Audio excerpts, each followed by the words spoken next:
রাসূলুল্লাহ সাল্লাল্লাহু আলাইহি ওয়াসাল্লাম বলেছেন, আবু উমামা রাদিয়াল্লাহু তাআলা আনহু থেকে বর্ণিত হাদিসে,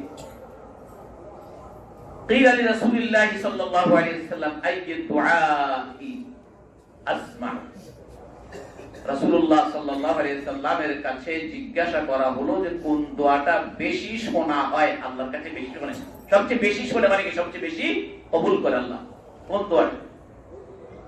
قال জাওফুল লাইলিল আখির, রাতের শেষ ভাগে যেই দোয়া বান্দা আল্লাহর কাছে করে এই দোয়াটি আল্লাহ বেশি কবুল করে।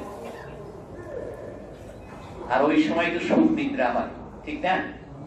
ওই সময় কিছু মানুষের সুখ নিদ্রা হয়, তবে আল্লাহর বান্দাদের অনেক বান্দা আছে আল্লাহ যারা তাদের শেষ রাত্রিটা তাদের জন্য দিনের আলোর মতো কর্মময় জীবন, তাদের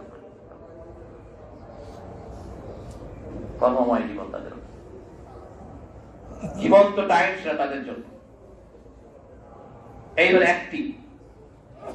আর দ্বিতীয়টি হচ্ছে ওয়াদুবুরুস সালাওয়াতিল মাকতুবাত। ওয়াদুবুরুস সালাওয়াতিল মাকতুবাত, দ্বিতীয় স্থানটি হচ্ছে ফরজ নামাজগুলোর পরে। এই দুবুর শব্দটার অর্থ বলা হয় পিছনে।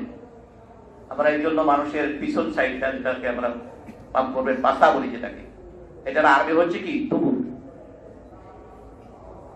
এই জন্য প্রত্যেক নামাজের, ফরজ নামাজের শেষে বা পরে,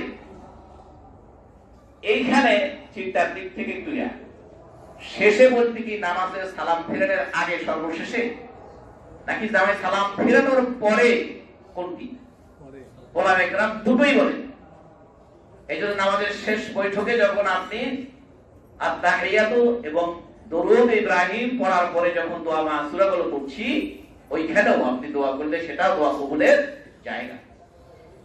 আবার সালাম ফেরানোর পরে রাসূলুল্লাহ সাল্লাল্লাহু আলাইহি ওয়াসাল্লাম যেই দোয়াগুলো করেছেন, এগুলো তো নামাজের পরে, সালাম ফেরানোর পরে এই সকল আযকার, এই সকল জিকির, এই সকল দোয়া, এগুলোকে বলা হয় মাসনুন।